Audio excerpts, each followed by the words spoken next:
it's a discovery ngayon, no? Yung na-realize ko while talking to you, that Mula Sa Buwan is something that's what makes Mula Sa Buwan is that it's something that tells you to live life amidst grief, tells you to breathe, to continue amidst all of these.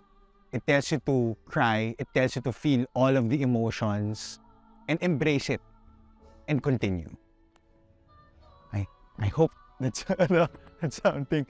Nandiyan na ba yung harness ko?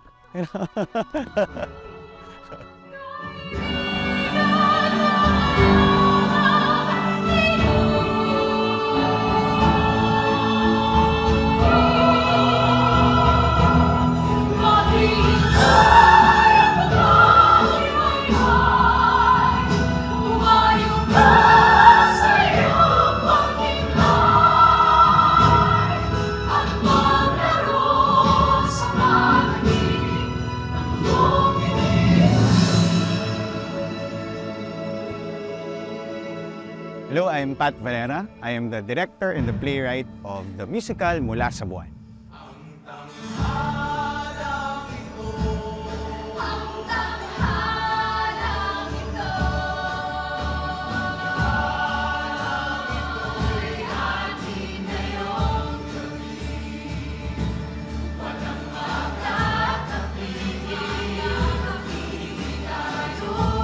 It was really for my thesis project then. I was a student then at UP Diliman taking up theater arts. And as a requirement for us to graduate, kailangan mo mag-mount ng production. And I was thinking, ano yung parang play na pwede ko ipagsama-sama yung hilig ko sa kasaysayan, hilig ko sa Filipino theater forms, particularly the zarzuela, pop music, and of course, invite people, an inviting production to have a lot of people watch a play. And naisip ko, there's this play called Cyrano de Bergerac. I've seen it, I've read it when I was in high school. Sabi ko kay Will, ano kaya? William, my co-creator for this one. Sabi ko kay Will, there's nothing to lose naman. What if we make this play into a pop rock zarzuela? And then we developed it then, first staged it under laboratory in UANP, and then we brought it to GSIS, and then with just apple boxes, no, with just imagination, and just like with like what 2 to 3 lapels on toe na pinagpapalit-palitan ng napakaraming mga tao. And then life happened. Personally, I had to pause or really leave the theater for a while and work outside of the theater. But when I had the opportunity na, 6 years after, sabi ko, hey, baka pwede uli nating stage yung yung Cyrano isang zarzuela. Yun pa yung pangalan niya noon. Then we were shaping it again. It became Mula Sa Buwan na. Ako'y mula sa buwan.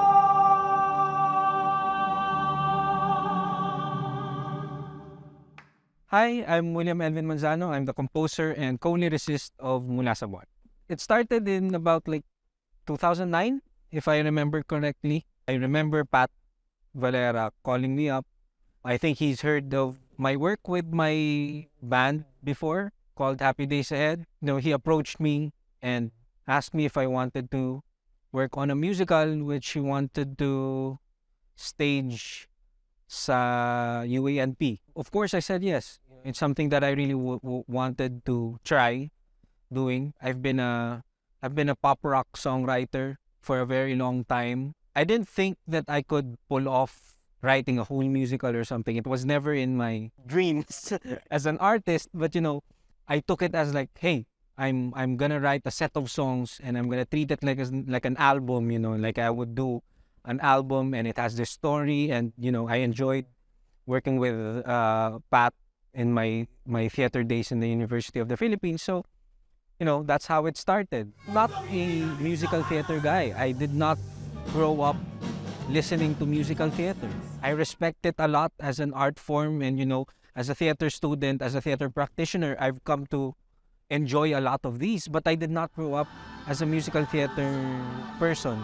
I wrote these songs with Pat without that in mind, without without even having like a graph of like, oh, nasa na tayo sa storya na to, eto na ba, ganyan. I just wrote it like a pop rock songwriter would. That's like, you write it as a song and hope that it catches on. It just comes out organically, it just comes out naturally, and it's not, it has to be this, it has to be a showstopper. Never had that kind of thinking. Hope that it would catch on. We did not have like dreams of it being bigger as even as it would appear to be as big as now.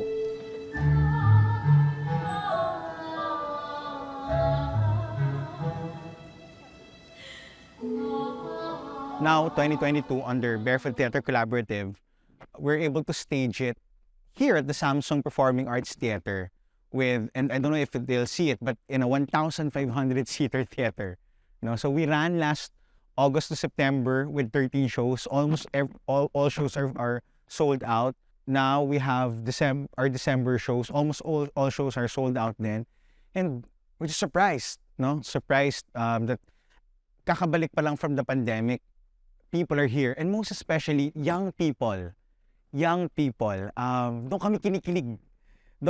Personally doon ako kinikilig.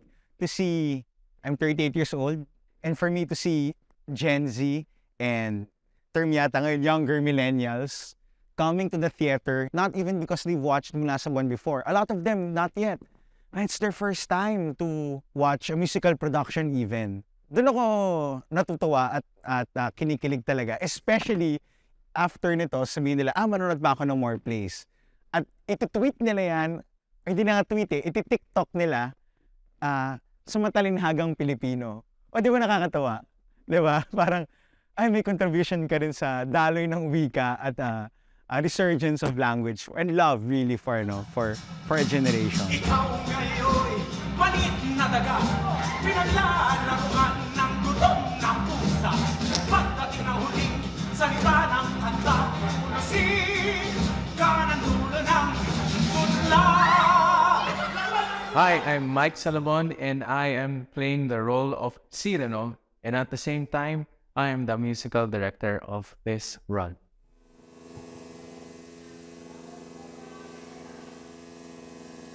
December 2010, right after Magsimula Ka, it was one of my first professional musicals when I started.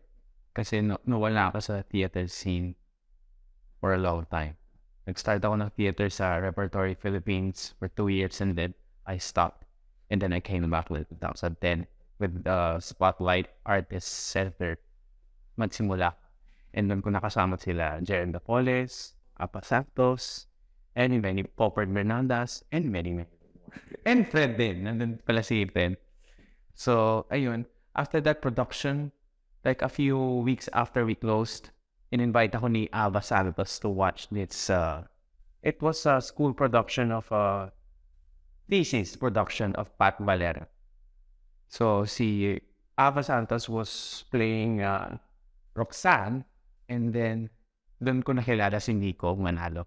Ang title man niya nun, Cyrano, isang subsword, rock subsword. So, I watched that. It was sa GSIS Theater. Sobrang simple niyan. As in, Apple boxes and just a grunge band of William Wadalo. It was full of heart at that time. It looks like a starting musical. It was full of ideas and yet parang kailangan niya ng support, meaning audience, production value and all, pero nandun na. Kasi at that time, hindi pa naman ganun karami original musicals. Judges Zatur na Noli, ayun, marami. Yun pa lang nun. Forward to 2017, 16, 17, nagkaroon ulit ng run. Mula sa Buwan. Ang title niya ngayon, Mula Sa Buwan. Mula sa buwan. From there, parang na-intriga ko ulit. Okay, baka repackage na to. It's the official run of it.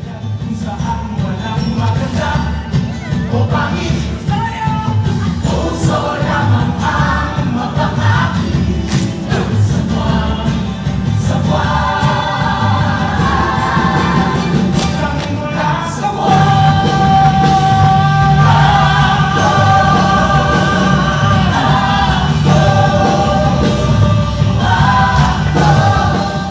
Ang nakakatuwa doon, improve siya na eh. Malaki na yung cast niya. Tapos, nagkaroon na ng ang band of misfits na mas highlighted sila. 2018, in-email ako ni Pat Valera. Yun na nga, ini-invite na nga niya ako to try out for the role of Christian. And little did I know na nag-compile na pala yung email niya. And noong 2016, 17, in-invite niya pala ako maging musical director. So parang hindi ko nakita. Kasi I was busy with the sunod-sunod yung musicals na ginawa from rock. Tuloy-tuloy na, 3 stars. Ako si Josephine, ni UF, tuloy-tuloy na. So parang hindi ako masyado magaling mag-track ng updates from my email. So sabi ko, sige, game ako pa. So yeah, fortunately, he casted me as Christian. And isa siya sa pinaka-paborito kong role, playing the role of Christian. Because kala ko dati, nung pinapanood ko yun, simple lang. Pero at the same time, it requires so much plotting and thinking na hindi mo i-judge yung character. You have to just find the right path going to the objective of that role. Na hindi porket simple at bobo yung character, doon na lang natatapos yun. So, ayun, ang interesting lang gawin yung role kasi it requires a lot of thinking. Ikaw at ako! Saan mo gusto mong pumunta ngayon? Sa malayong malayo!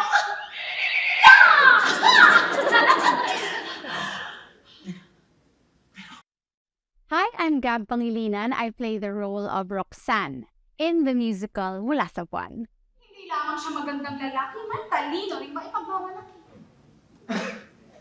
Napansin mo rin pala ang kanyang talino. I guess my journey with Mula Sa Buwan started in 2017 when I first watched it. Nung pinanood ko kasi siya, naalala ko pa yun, I was in the first or second row sa gitnang-gitna, and I completely fell in love with it. Nung time na yon, ang gumanap bilang Roxanne ay si KL Dizon Lobo. Tapos si Nico Manalo ang Cyrano. And I remember thinking that time, kahit anong mangyari, kahit ano pa ako dyan, gusto ko lang maging bahagi ng produksyong to. That's how much I loved it. As in, sobrang nagustuhan ko siya. Sa ano pa to? Henry Lee Irwin Theater sa Ateneo. And then, cut to 2018 when they were auditioning for the rerun. I auditioned for it. And I got the part in 2018. At that time, si Mike ang Christian ko, tapos si Nico ang Cyrano. And then, ayun na, nung nangyari siya ng 2018, parang hindi ko na siya mapakawalan. I mean, the role, Roxanne, and even Mula Sa Buwan as a whole, kasi ang dami nang nagbago since that run, since 2017. The pandemic happened, 2020. Tapos, ito supposed to run pa then. So, ang daming plans for Mula Sa Buwan during the pre-pandemic. And then, it stopped. And then, ayun na, we're here, 2022, doing it.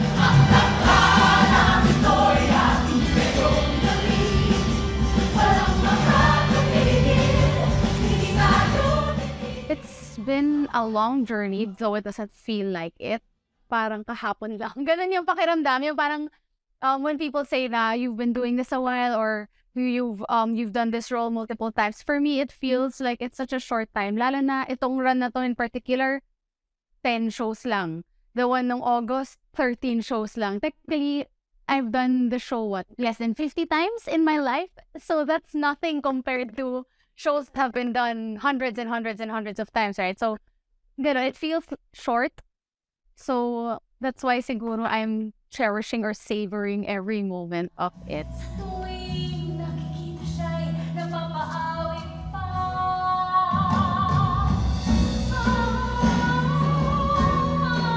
evolution, a lot has changed, no? When you look at the visual aspect of it, definitely it's bigger.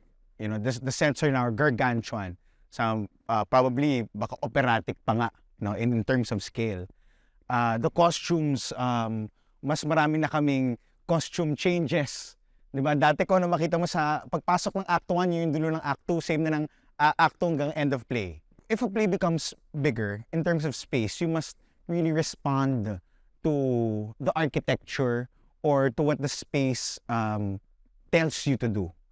No? So when I first stepped here, sabi ko kay Chris, who's managing the theater, sabi ko, Chris, not even afraid. I'm not so much afraid that I'm gonna put up a play during the time of the pandemic. No? Mas takot kami because this theater, it demands something else. It demands something as beautiful or honors its space as well. In terms of music, it has evolved. We have added songs. We have added the arrangement has become different.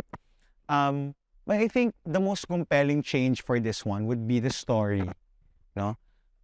People would say right now, baka hindi na nila kasi naaalala yung nung naparod nila noong 2016 or 2017, hey, binago ba kayo sa script? Then sabihin namin, marami.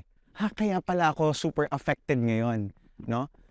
And I think that's also because maraming pagbabago, particularly tungkol sa pagkasanib puwersa na ngayon. Kompleto ni Kados na yung rason ni Rosana para itaguyod ang kabataan, yung kanyang mga kabataang makulay. Particularly the leads too. They have better agency and reason beyond just love. All of these changes were made because, theater eh.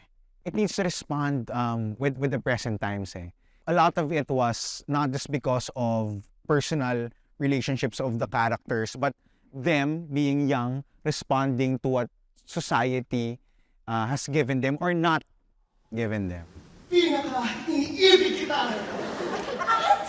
At nais ko rin malaman kung iniibig mo rin ba ako? Hi, I'm MC De La Cruz and I play the role of Christian. Aking dating pagmamahal, Ang aking dating pagmamahal, ngayon nag-ibayo. ngayon kinabayo. It just had like less than 2 weeks to adjust all of the things na kailangan kong matutunan as Christian, and honestly, it was really hard and sobrang na-pressure ako, but napadali siya kasi I have Gab, I have Mike, I have Pat, I have Miko, I have JM, and all of the cast members to guide me. I've been a part of Mula Sa Buwan since 2016, and I've watched all of the Christians from Ed Benosa, Fred Lo, Mike Solomon, and Marky Strom. Medyo napadali na yung trabaho ko kasi nagawa na yung Christian eh. So I just have to get the good points, the good acting choices with the past Christians and just merge it with my version of Christian.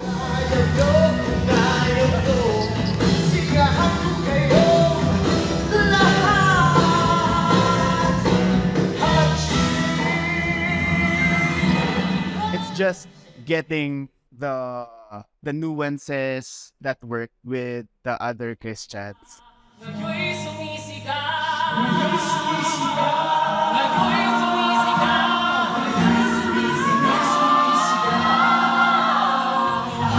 Hi, I'm P. Palmos and I play the role of Rosanna for Mula Sa Buwan 2022. Kami nahuli dahil sa dami ng aming mga dala. Hindi ko talaga in-expect to get the part because again, it was a gamble for me and I think also for the production because the role was traditionally played by a woman. So when they gave it to me, during that time, hindi pa din siya like an outright queer character. Rosanna is not an outright queer character. So I am playing it, in a way, androgynously. But in 2018, when finally Pat decided na Rosanna is an outright queer character, in a way nakahinga ako ng maluwag and also I know that it's a big thing because of how of how and what Rosanna represents. So ang saya ko na like Rosanna is really a queer character, and the character of Rosanna can now be in the lineage of, you know, queer characters in Philippine theater. So doon sobrang saya ko to have that opportunity to be the first one to tell the legacy of Rosanna as a character.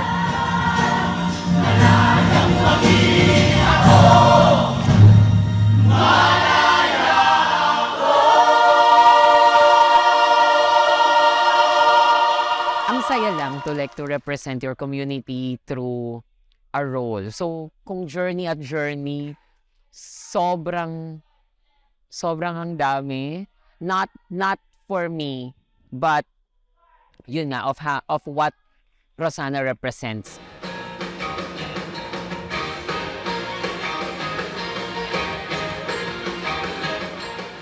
Hi, I'm Jem Kabling, choreographer of Mula Sa Buwan.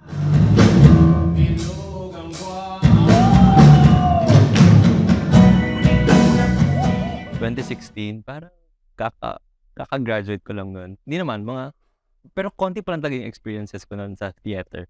Actually, Mula Sa Buwan yung first musical ko. Tapos, anong gagawin ko dito? Tama ba to? Okay lang ba? Okay lang ba? Ganon. Tapos, wala. Nag-commit lang ako. Tapos, inabsorb ko lang lahat ng notes ni Pat. Ano yung mga gusto niya, vision niya. And then, pikit mata na lang, tuloy na natin to. Sige, ganyan. Tapos, kahit yung pagbigay ko ng instructions nun, kahit yung pag-choreograph ko nun, hindi pa talaga ganun kapulido. As in, panic ako kasi feeling ko bago lang ako. Tapos, yung mga katrabaho ko, mga sanay na sa theater. So, una sa lahat, papakinggan ba nila ako? Maniniwala ba sila dito? Ganyan. Definitely struggle nung umpisa. Kasi, hindi rin ako trained for musical theater. So, yung mga steps na binibigay ko sa kanila, bago sa kanila, yung vocabulary ba. But I think eventually, nakuha ko rin yung footing ko doon. Hanggang sa mag-run ng 2018 also. Hanggang sa ngayon, mag-2022 na. Feeling ko, nahanap ko din yung stamp ko dun sa Mula Sa Buwan choreo branding na. Ayun.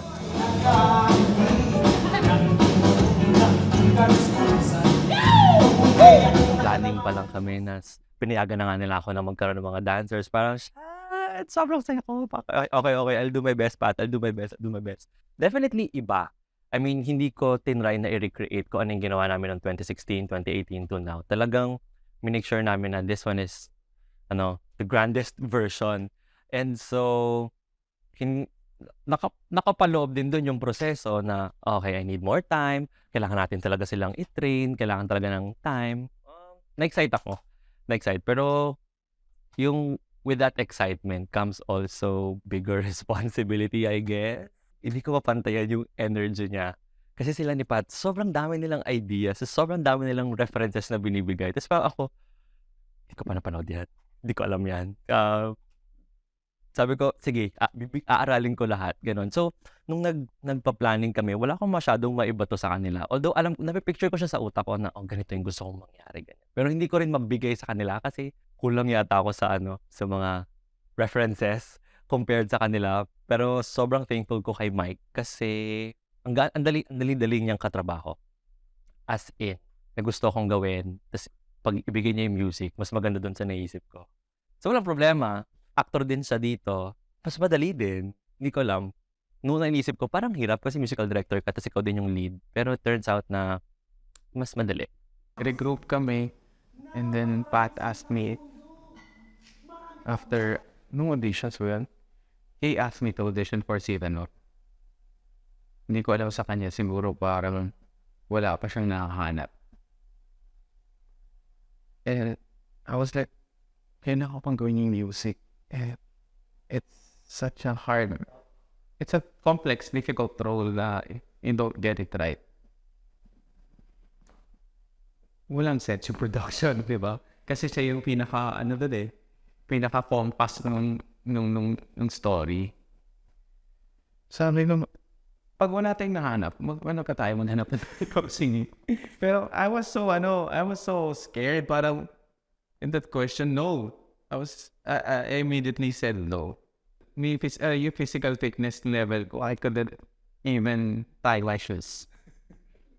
Yung parang, talagang, paano ko man lang gagawin yung, yung ilong at kanonisihin? Parang yun na naiisip ko dun sa previous, parang, huwag na natin lagay yung, yung kanonisi, kasi redundant na eh. Ganun na ako, parang, okay.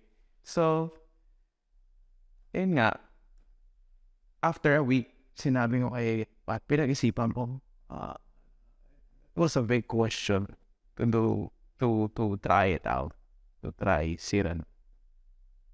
It took me ilang days to think about it. Then I sent a message na sige, yes. If not now, kailan pa? Sige. Because I wanted to feel alive again, actually. And that's the only way for me to feel that, that space, that presence, that moment na I get to tell a story again. Ang mga kwento at ang tapat kong alaala sa iyo. Aking tunay na kaibigan.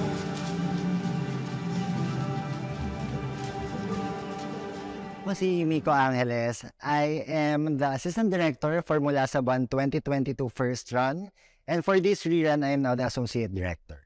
It's a familiar yet unfamiliar territory for every theater people out there who came back from the pandemic in mounting their productions. Even during pre-production, napag-usapan na namin ng crew along with the actors na sugal yung ginagawa. Because yun nga, nasa gitna pa rin tayo ng pandemya, and every time that we step outside of our homes, we are risking our lives. And I think wala naman, I'm sure everybody will agree na walang katapat na halaga ng salapi ang buhay ng isang artista or ang buhay ng isang tao. Pero naniniwala kami that theater brings people closer together. Mahirap siyang gawin pero kinakaya at kakayanin. Because we need stories, we need narratives, and that fuels us to be human. That fuels us to do better every day or to live. That fuels us to live. Para sa kalayaang nais nating matamas. Siguro kahit kami na who is behind Mula Sa Buwan 2022, ang hirap sabihin ang hirap i-imagine na nakapako yung imagination or yung vision namin sa, okay, ito yung mangyayari next time. Or would there be a next time? Because every day we're living on the edge and wouldn't know if it's going to be our last. So, as far as the whole company is concerned, we make sure na we lived every day, we lived every moment together.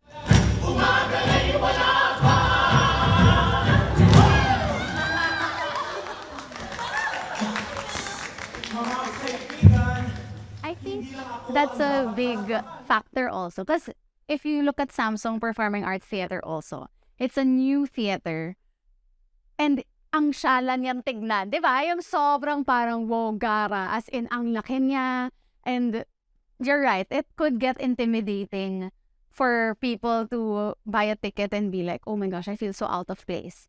But with how, I guess, we wanted to reach out to people, or lalo na ngayon na ang daming first-timer. As in, nagugulat kami na after 2 years, ngayon pa lang kami nakakarinig or nakakita ng ganito karaming first-time manood ng theater.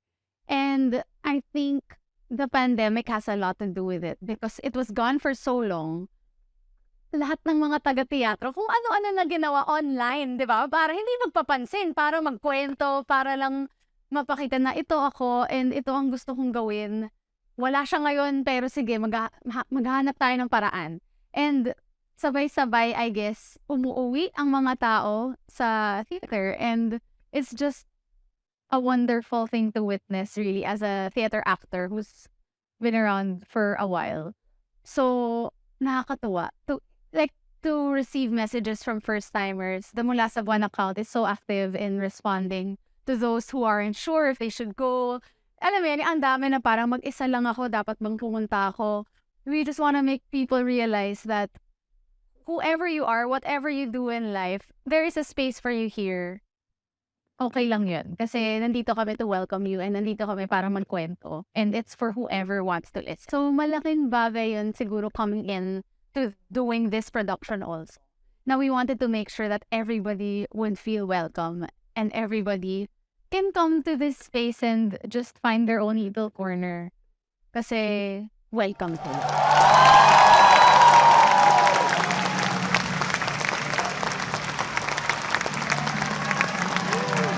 When you say people keep on coming back to Mula Sa Buwan, it means they've watched the show before, no?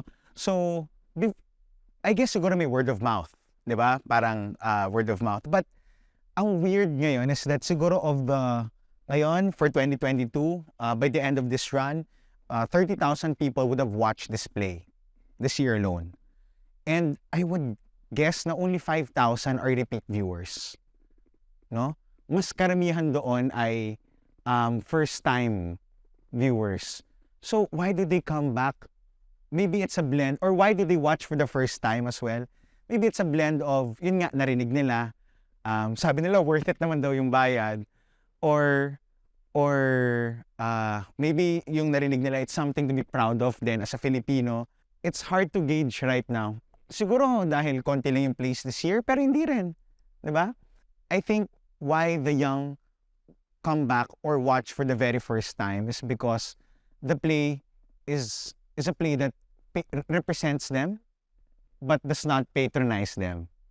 You know, hindi siya yung ito ang kabataan pero hindi ko papakita ang lungkot. Hindi ko papakita ang buong daloy ng buhay. 'Di ba? So it's honest in a way. So it's something that you can say to another person na panoorin mo kasi tungkol sa atin to. Di naman eh. Hindi talaga. Baka may mapupulot ka na pagkatao mo na isa dyan. And possibly, that's the same thing that pagtanda nila, no? Pagtanda nila, yun naman i-recommend nila sa yung generation na yun. Alam kong nais kong umalis sa mundong pag-ibig ay di makamtan. Dahil may nakatakda ng nararapat para sa dapat. Dahil walang buwang ang panaginip na kay tapang kung sana hindi makalutang dahil sa hugot nitong mundo. Lisangin na natin ang lugar na to. Parang! Mundong hindi namin tahanan! Halina kayo. Maglakbay patungo. Pabalik sa buwan! Doon tayo sa buwan. Kung saan ang bukas ay atin.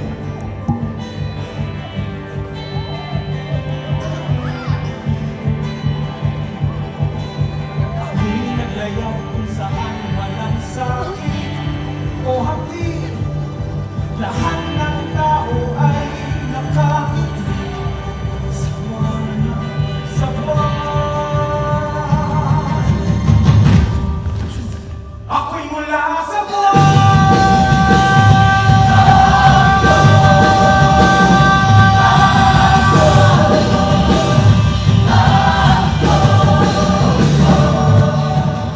What makes Mula Sa Buwan is the moon, no?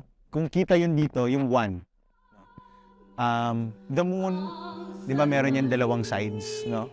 May puti at merong itim. Merong act 1 at act 2 ang Mula Sa Buwan. Merong pag-ibig at usa. You might call it binaries, no? But or you may call it the opposite part of the spectrum. Merong saya at merong lungkot, di ba? But Mula Sa Buwan is the two sides of the moon because it shows both light and dark, the lightness and the dark sides of our lives.